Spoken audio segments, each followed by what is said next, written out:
네, 예레미야를 읽고 있는데요. 예레미야가 쉽지 않은 책이죠. 네, 이사야와 함께 제일 어려운 예언서 중에 하나입니다. 그래서 많은 목사님들이 예레미야 강해하는 적 별로 들어보시지 못하셨죠. 네, 그만큼 좀 너무 반복되는 내용, 터프한 내용들이 많이 등장하는데요. 그냥 핵심적인 예레미야가 어떤 사람인지 핵심을 짚고 오늘 지나가겠습니다. 그는 요시야 왕 13년째에 사역을 시작했다고 성경을 보면 나옵니다. 주전 626년쯤입니다. 그래서 40년이 넘는 기간 동안, 주전 586년에 남유다가 완전히 멸망해서 바벨론으로 끌려가는 장면까지 지켜보았으니까 적어도 40년 이상을 사역했던 사람이죠. 여호야김 왕과 시드기야 왕 시대에 집중되어서 그때 행동했던 내용들이 많이 성경에 나오는데요. 이스라엘 역사로 보면 가장 비극적인 때를 두 눈으로 목격하면서 살았던 사람입니다. 제일 힘들었던 국가의 그 시간에 사역했던 사람이죠. 영어로 표현하면 at the wrong time, at the wrong place. 그렇죠? 인간적으로 보면 너무 불쌍하다, 참 안 됐다, 그런 마음이 드는 사역자라고 볼 수가 있습니다. 자, 이 예레미야가 외치는 말씀을 우리가 보고 있는데요. 오늘 읽은 내용에서 제일 가장 빈번하게 등장했던 말이 뭔가요? 여호와의 말씀이니라. 오늘 설교의 제목이기도 합니다. 몇 번 등장하고 있나요? 혹시 세보셨나요? 네, 같이 한번 세보겠습니다. 처음에 어디 나와요? 23절에 나오죠? 여호와의 말씀이니라. 그 다음에 24절에도 나오죠? 그 다음에 또 어디 나와요? 28절 여호와의 말씀이니라. 29절 여호와의 말씀이니라. 또 30절 여호와의 말씀이라. 31절 여호와의 말씀이니라. 32절 여호와의 말씀이니라. 7번인 것 같은데 맨 뒤에 한 번 더 나옵니다. 32절 후반부에 보면 아무 유익이 없느니라 여호와의 말씀이니라. 이렇게 8번 나오고 있습니다. 자, 하나님이 이게 하나님의 말씀이다 선포할 때는 우리가 정신을 바짝 차리고 들어야 되겠죠. 이 여호와의 말씀이니라 Thus said the Lord 이라는 표현은 성경 전체로는 264번 정도 등장하고 그 중에 140번이 이 예레미야에 나온다는 사실을 아셨습니까? 예레미야가 이토록 자주 그리고 반복적으로 여호와의 말씀이니라고 외쳤던 이유가 어디에 있을까요? 한번 생각해 보십시오. 이 당시에, 그가 사역했던 당시에 하나님의 말씀이 아닌데 하나님의 말씀인 척하고 외쳤던 메시지가 얼마나 많았으면 그랬을까요? 그래서이지 않을까요? 너무나 가짜 메시지가 세상에 쫙 깔려 있으니까 답답한 나머지 여호와의 말씀이다, 이게 하나님의 말씀이다 라고 가슴 터지는 심정에서 외치는 그 예레미야의 마음을 우리가 여기서 읽을 수 있어야 합니다. 그래서 제가 오늘 본문을 통해 드리고 싶은 메시지는 이거 한 가지예요. 같이 한번 따라해 주시면 좋겠습니다. 듣고 싶은 메시지가 아니라 들어야 할 메시지를 사모하십시오. 네, 큰 차이가 있죠. 내가 듣고 싶은 메시지를 사모하는 게 아니라 꼭 들어야 할 메시지를 사모하는 그리스도인들이 되시기를 축원합니다. 여러분, 요즘 가짜 뉴스가 주는 피해에 대해서 많은 사람들이, 사회학자들이 또 언론에서 이야기를 합니다. 개인 SNS가 발달되다 보니까 가짜 뉴스를 만들고 유통하는 방법이 너무 쉬워졌는데요. 이 가짜 뉴스가 많이 횡행하는 이유를 잘 생각해 보면 그런 뉴스를 찾고 있는 사람들의 수가 많아지기 때문이 아닐까요? 그러니까 그런 메시지를 듣고 싶어하는 이 독자층이 너무 많으니까 자꾸 만들어내는 것입니다. 구독, 좋아요 눌러주세요. 많이 누르면 수입이 되니까 점점 그렇게 흘러가는 것이죠. 또 그런 영상 사이트를 보다 보면 자동으로 관련된 영상들이 오른쪽에 계속해서 뜨지 않습니까?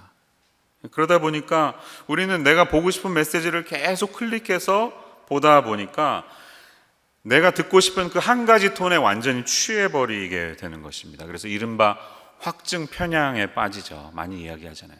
confirmation bias. 맞아. 내가 생각하는 게 맞아. 그렇게 점점점 이 언론의 형태가 그렇게 흘러간다는 것입니다. 확증 편향은 결국 내가 믿고 싶은 것만 믿게 만들고 듣고 싶은 것만 계속해서 듣거나 보게 만들죠. 따라서 사회의 양극화 현상은 점점 더 심해져 가고 있습니다. 성향이 비슷한 사람들끼리만 친구를 맺다 보니까 좌파 성향의 사람은 계속해서 같은 성향으로, 우파 성향의 사람은 또 역시 같은 성향으로 점점 굳어지게 될 수밖에 없는 모습이죠. 이게 지금 우리 시대의 모습입니다. 예레미야 시대의 가짜 선지자들은 어떤 모습이었을까요? 그들도 이 대중이 듣고 싶은 메시지를 계속해서 외쳤던 사람들입니다. 대중의 기호와 입맛에 맞추어서 계속해서 가짜 뉴스를 양산해내는 사람들과 비슷했던 것입니다. 요즘 우리들은요, 힐링된다는 말을 많이 씁니다. 여러분도 많이 쓰시죠? 뭐 했더니 힐링이 돼. 어디 갔더니 힐링이 되고, 뭘 먹었더니 힐링이 되고, 무슨 메시지를 들었더니 힐링이 되고, 어떤 음악이 나에게 힐링이 된다. 이런 말들을 많이 합니다. 워라벨 이런 말도 유행하죠. 일과 삶의 밸런스, 균형을 말하는 것이죠. 지나치게 직장 생활이 한쪽에 편중되어 있고 일주일에 대부분의 시간을 직장 일을 하다 보니까 마음의 여유가 없어서 여유와 쉼을 찾아서 헤매는 세대들의 이야기를 우리가 듣습니다. 그래서 차박이라는 말도 유행합니다. 차박 들어보셨죠? 차에서 숙박하는 것. 그래서 일부러 한국에서는 차를 사서 바로 뒤를 개조한답니다. 차박용으로 또 점점 그렇게 만들어져 나온다는 것이죠. 불멍이라는 단어도 들어보셨을 거예요. 불을 보면서 멍하니 그냥 멍 때리는 거죠. 힐링을 위해서. 다 이런 것들은 워라벨과 관계가 있는 것입니다. 코비드 시대 속에서 지난 작년에 주말마다 산으로 바다로 들로 자연을 찾아 떠나셨던 분들에게는 이 주일 예배를 지키지 않아도 되는 일종의 프리 패스를 얻은 것 같은 자유로움 속에서 처음에는 약간의 죄책감도 들었지만 내가 또 언제 이런 생활을 해보나 하고 정말 힐링이 됐다는 그런 얘기를 많이 들었습니다. 저에게는 안 하시더라고요. 목사님 제가 주일마다 어디 다녔어요. 죄송하니까. 그러나 얘기를 듣다 보니까 참 많이 다니셨더라고요. 그런데 하나님의 말씀인 이 설교도 어떤 분들에게는 이 힐링 차원에서 접근하는 것 같습니다. 내가 치유되고 내 마음이 시원해질 수 있도록 하나님의 말씀을 그렇게 접근하는 것이죠. 그래서 다양한 강연이나 세미나를 듣듯이 세바시나 유튜브의 유명 강사들의 강의를 듣는 차원에서 접근합니다. 그래서 내가 꼭 듣고 싶었던 어떤 주제에 대해서 목사님이 시원하게 설명해 주거나 동의가 되는 말을 듣고 나면 이분들은 은혜 받았다는 표현을 합니다. 은혜 받았다고. 목사님 너무 감사했습니다. 제가 꼭 듣고 싶었던 말씀입니다. 이렇게 찾아와서 인사를 합니다. 내가 평소에 가지고 있었던 생각에 동의가 되면서 함께 확인을 할 수 있었던 그런 시간이었다는 뜻이겠죠. 그러나 여러분, 설교는 무엇입니까? 하나님의 말씀이라는 것은 무엇입니까? 그것은 내가 듣고 싶었던 내용에 대한 확인이 아니라 전혀 예상하지 못했던 길이나 방법에 대해서 뜨끔하게 와닿는 말씀이 되어야 합니다. 오늘 특별히 본문의 29절 말씀을 보십시오. 여호와의 말씀이니라 내 말이 불같지 아니하냐 바위를 쳐서 부스러뜨리는 방망이 같지 아니하냐. 정말 귓불을 뜨겁게 만들고요, 등에서 땀이 쫙 나게 만드는 나의 기존의 생각과 세계관들을 확 뒤집어 엎어버리는 그런 불같은 말씀이 되어야 합니다. 여러분들은 그런 말씀을 들어보신 적이 있으신가요? 아니, 그보다 더 중요한 질문은 이겁니다. 그런 말씀 듣기를 사모하고 계십니까?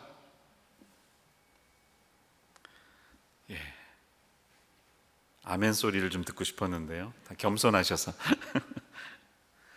예레미야 시대의 이 거짓 선지자들의 태도는 어떠했을까요? 조금 앞으로 가보시면 17절 말씀 보십시오. 이런 모습입니다. 항상 그들이 나를 멸시하는 자에게 이르기를 너희가 평안하리라 여호와의 말씀이니라 하며 또 자기 마음이 완악한 대로 행하는 모든 사람에게 이르기를 재앙이 너희에게 임하지 아니하리라. 다 잘 될 거야. 너 잘하고 있어. 괜찮아. Everything will be okay. 이렇게 접근했다는 것이죠. 이 시대가 추구하는 말씀들은 달콤한 크림을 숟가락에 얹어서 사람의 입에 떠넣어주는 그런 메시지들을 기대하는 시대입니다. 누가 나의 이 어려움과 외로움의 위로의 말씀으로, 희망의 말씀으로, 힐링의 말씀으로 좀 찾아와 달라는 것이 이 시대의 정신입니다. 그래서 거짓 선지자들은 그 대중들의 욕구에 만족하기 위해서 이 나라가 풍전등화의 모습으로 꺼져가는 이 절체절명의 위기 속에서도 다 잘 될 거라고, 우리 아무 문제 없다고, 이렇게 아이스크림을 떠 먹여주는 그런 메시지로 접근하고 있습니다.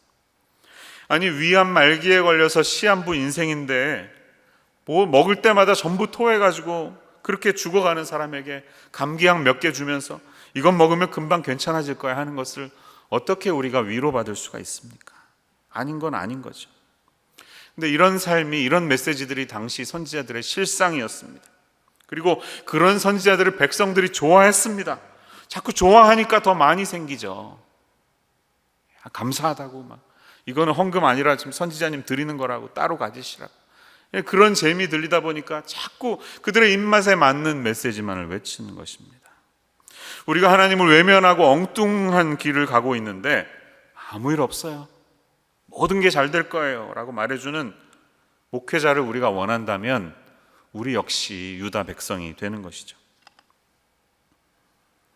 내가 꾼 꿈으로 그 거짓 꿈이 마치 하나님의 꿈인 것처럼 대변해주고 있는 거짓 선지자들의 길을 우리는 조심해야 하는 것입니다.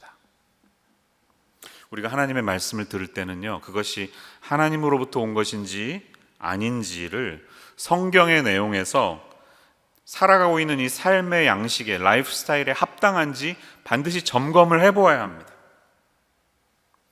단지 그 내가 꾸었던, 위대한 내가 존경하는 분이 꾸었던 꿈이 아무리 화려하다 하더라도 그 꿈을 성경 말씀에 대치할 수는 없습니다. 꿈을 통한 계시는 아직 성경이 완성되기 이전의 시대에 하나님께서 선택하신 특별한 수단들이었습니다. 그러나 지금 이 시대는 완전한 하나님의 영감인 성경이 완성되어 있기 때문에 성경 말씀에 비추어 보는 것이 진정한 분별의 잣대가 되어야 하는 줄로 믿습니다. 물론 하나님은 꿈을 통해서 우리의 길을 인도하시기도 합니다. 하지만 꿈보다는 성경책을 열어놓고 하나님의 뜻을 찾는 게 훨씬 더 안전하다고 볼 수 있습니다. 왜냐하면 우리의 앞일과 미래는 이 완전한 하나님의 영감인 성경에 담겨 있기 때문입니다. 인류 역사의 미래는 성경을 통해 이미 예언된 그 챕터대로 하나하나 나아가고 있기 때문이죠. 그래서 꿈을 꾸고 나서 그것을 해석하기 위해서 막 노력하기보다는 성경을 읽고 묵상하면서 따르는 삶이 훨씬 더 바람직하다고 믿으시면 좋겠어요. 그러면 우리가 하나님의 이 메시지를 어떤 마음으로 받아야 할까요? 가벼운 토크를 듣는 심정으로 받지 말고 경외하는 마음으로 무겁게 받아야 합니다. 말씀을 무겁게 받으셔야 됩니다. 20장의 마지막은 이렇게 끝나고 있습니다. 23장의 마지막 38절에서 40절 말씀 보세요. 너희는 여호와의 엄중한 말씀이라 말하도다. 그러므로 여호와께서 이와 같이 말씀하시되 내가 너희에게 사람을 보내어 너희는 여호와의 엄중한 말씀이라 하지 말라 하였으나 너희가 여호와의 엄중한 말씀이라는 이 말을 하였은즉 내가 너희를 온전히 잊어버리며 내가 너희와 너희 조상들에게 준 이 성읍을 내 앞에서 내버려 너희는 영원한 치욕과 잊지 못할 영구한 수치를 당하게 하리라 하셨느니라. 반복돼서 나오는 단어는 엄중함이라는 단어입니다. 33절과 38절 사이에 자그만치 7번이나 나오고 있습니다.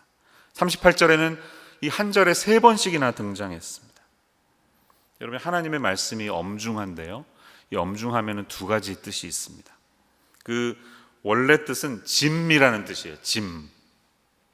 짐의 특징은 무거운 거죠. 나에게 짐을 지우지 말아다오, 내 어깨를 무겁게 하지 말아다오라는 부탁과 같죠. 무겁지 않은 것을 짐이라고 하지 않습니다. 하나님의 말씀은 언제나 무겁습니다. 그래서 이 말씀을 지키기 위해서는 우리도 신중하게, 진중하게 받아야 하는 것입니다. 최선을 다해야 하는 것입니다. 전하는 저는 당연히 부담스럽죠. 이 본문은 설교자들에게 제일 부담스러운 본문 중에 하나입니다. 그러나 듣는 여러분들도 잠시 듣고 획 돌아버리는 게 아니라 이 말씀을 무거운 짐을 얻듯이 우리의 가슴 깊은 곳에 품어야 하는 것입니다. 그리고 이 말씀 내가 어떻게 지킬 수 있을까? 진중하게 자신의 삶 속에 담아내야 하는 것입니다. 엄중에 또 다른 뜻이 있습니다. 그것은 들어올리다라는 뜻이래요. 저도 단어를 찾아봤더니 1, 2, 3, 4, 5 의미 중에 세 번째에 들어올리다라는 뜻이 있더라고요. 무슨 말이냐 하면 하나님께서는 당신의 말씀을 무겁게 엄중하게 여기지 않는 사람을 들어올려서 다른 곳으로 옮겨 놓는다는 것입니다. 유다 백성들이 하나님의 말씀을 엄중하게 무겁게 여기지 않으니까 결국 그들을 들어서 바벨론 땅으로 보내버리시지 않습니까? 우리가 하나님의 말씀을 무겁게 여기지 않으면 하나님과 하나님의 말씀이 우리를 가볍게 여길 것입니다. 사랑하는 여러분, 오늘 이 하루도 이 주신 말씀을 진중하게 여겨서 가볍게 여기지 말고 삶에 깊숙이 품어서 그것을 지키는 기쁨을 통해서 오늘 이 하루를 마감하시는 저와 여러분 되기를 축원합니다. 그러나 여기서 끝나지 않습니다. 메시지는 예레미야는 여기서 끝나지 않습니다. 하나님의 의도는 우리를 다른 데로 옮겨버리고 우리를 불과 방망이로 얻어맞게 해서 막 정신 못 차리게 하는 데서 끝나지 않는다는 사실을 기억하십시오. 우리가 엄중히 하나님의 말씀을 지키면 온전한 회복이 우리를 기다리고 있다는 사실을 기억하시기 바랍니다. 회복이 있기 때문에 우리가 이 엄중한 하나님의 길을 가야 하는 것을 잊지 마시기를 바랍니다. 97년도, 98년도 IMF가 찾아왔을 때 저도 청년 시절, 신학교 시절에 정말 가슴이 제일 뜨거웠던 시절에 모임 때마다, 청년부 모임마다 금요일 날 저녁에 불렀던 찬양이 있어요. 혹시 뭔지 아세요? 고용원 전도사님이 쓴 부흥이라는 찬양입니다. 정말 이 앨범이 대박이 났습니다. CCM 역사상 이 부흥이라는 예수전도단은 이 앨범이 그 이상으로 팔린 앨범이 없었대요. IMF 시절에 뭔가 이게 딱 시기와 맞아 떨어진 거죠. 이 가사 하나에 성도들의 마음이 그냥 콱 이렇게 꽂힌 거죠. 여러분 기억하실 겁니다. 다 아마 외우실 거예요. 이 땅의 황무함을 웃어서 하늘의 하나님 긍휼을 베푸시는 주여 우리의 죄악 용서하소서 이 땅 고쳐주소서. 그 다음이 중요합니다. 이제 우리 모두 하나 되어 이 땅에 무너진 기초를 다시 쌓을 때 우리의 우상들을 태우실 성령의 불 임하소서. 그리고 이제 후렴으로 이제 부흥의 불길 타오르게 하소서. 저는 이 부분을 말씀드리고 싶습니다. 여러분, 성령의 불, 하나님의 불, 하나님의 방망이가 우리에게 찾아와는 이유는 무엇일까요? 그것은 우리의 낡아 빠진 우리의 죄악된 것들이 다 태워지고 다 무너지고 깨뜨려져야 하기 때문입니다. 그러나 그것이 목적이 아니라 그 이후에 이 무너진 기초를 다시 쌓아가시기 원하시는, 그래서 그곳에 새로운 바람이 불고 새로운 성령의 물이, 진리의 말씀이 차가오고 부흥의 불길이 타오르고 은혜의 강물이 흐르게 하는 이 하나님의 열망이 있기 때문이 아닌가요? 하나님은 우리가 온전한 길을 회복되게 나아가기를 원하시는 것입니다. 그래서 오 주의 영광 가득한 새날 주소서, 오 주님 나라 이 땅에 임하시옵소서. 이 무너질 수밖에 없는 이 안타까운 교회의 현실을 바라보면서 성도들이 목 놓아 불렀을 때 그래도 이 찬양을 가지고 IMF 시절을 힘내서 견디지 않았던 것입니까? 그래서 대한민국 역사상 전 세계의 가장 빠른 속도로 경제를 회복했습니다. 불과 2년 3년 만에 대한민국 경제는 온전히 회복이 됐습니다. 그러나 what about it? 그 이후에 어떻게 됐습니까? 20년이 지난 지금 과연 그것이 우리에게 무엇을 가져다 주었습니까? 물질만의 회복 때문에 경제적인 그 이득이 우리를 또다시 병들게 만든다는 사실, 그게 다가 아니라는 것이죠. 고비들을 통해 하나님이 우리에게 무슨 말씀을 하시는지 저도 잘 모르겠습니다. 그러나 이 pause, 잠깐 멈춤의 시간을 통해 분명히 뒤를 돌아보게 하신다는 사실은 분명한 것 같습니다. 지금까지 내가 걸어왔던 이 길이 맞는가? 우리 교회가 이렇게 목회를 하고 있는 것이 이게 맞는가? 우리가 맨날 주여 주여 외치면서 기도했던 그 기도의 제목들이 하나님 앞에 맞는가? 한번 물어보라는 것입니다. 하나님 앞에 묻고 왜 멈추게 하셨는지, 왜 스탑시키셨는지 정답을 찾아가게 하시는 하나님의 뜻이 있는 줄로 믿습니다. 예레미야는요, 여호와의 말씀이니라 하면서 하나님의 진정한 의미를 우리에게 가르쳐 주죠. 뒤로 가셔서 예레미야 29장 11절에서 13절 한번 찾아보세요. 같이 한번 읽어보겠습니다. 여기도 여호와의 말씀이니라 등장하는데 여러분 참 좋아하시고 많이 외우는 말씀인데요, 사실 이것이 하나님의 뜻이라는 거예요. 29장 11절에서 13절 같이 읽어보죠. 시작. 여호와의 말씀이니라. 너희를 향한 나의 생각을 내가 아나니 평안이요 재앙이 아니니라. 너희에게 미래와 희망을 주는 것이니라. 너희가 내게 부르짖으며 내게 와서 기도하면 내가 너희들의 기도를 들을 것이요 너희가 온 마음으로 나를 구하면 나를 찾을 것이요 나를 만나리라. 아멘. 우리 함께 기도하겠습니다. 찬양팀 앞으로 올라오시고요. 하나님 아버지, 이 시간 우리에게 복된 말씀으로 엄중한 말씀이지만 희망의 챕터를 열어주시는 이 하나님의 말씀을 듣게 하시니 감사합니다. 또 한 주간 잠시 듣고 잊어버리는 일일 연속극을 보듯이 그렇게 말씀을 듣지 않게 하여 주시고 우리의 삶의 깊은 자리까지 엄중하게 가져감으로 이 말씀이 우리의 삶 속에서 일하는 놀라운 일들을 보게 하여 주옵소서. 우리 교회 하나님이 원하시는 그러한 교회 되기를 원합니다. 예배가 회복되고 교회가 정말 교회다워질 수 있는 이 땅에 소망을 가져오고 하나님이 기뻐하시는 교회로 주님 앞에 쓰임받게 하여 주옵소서. 예수님의 이름으로 기도합니다.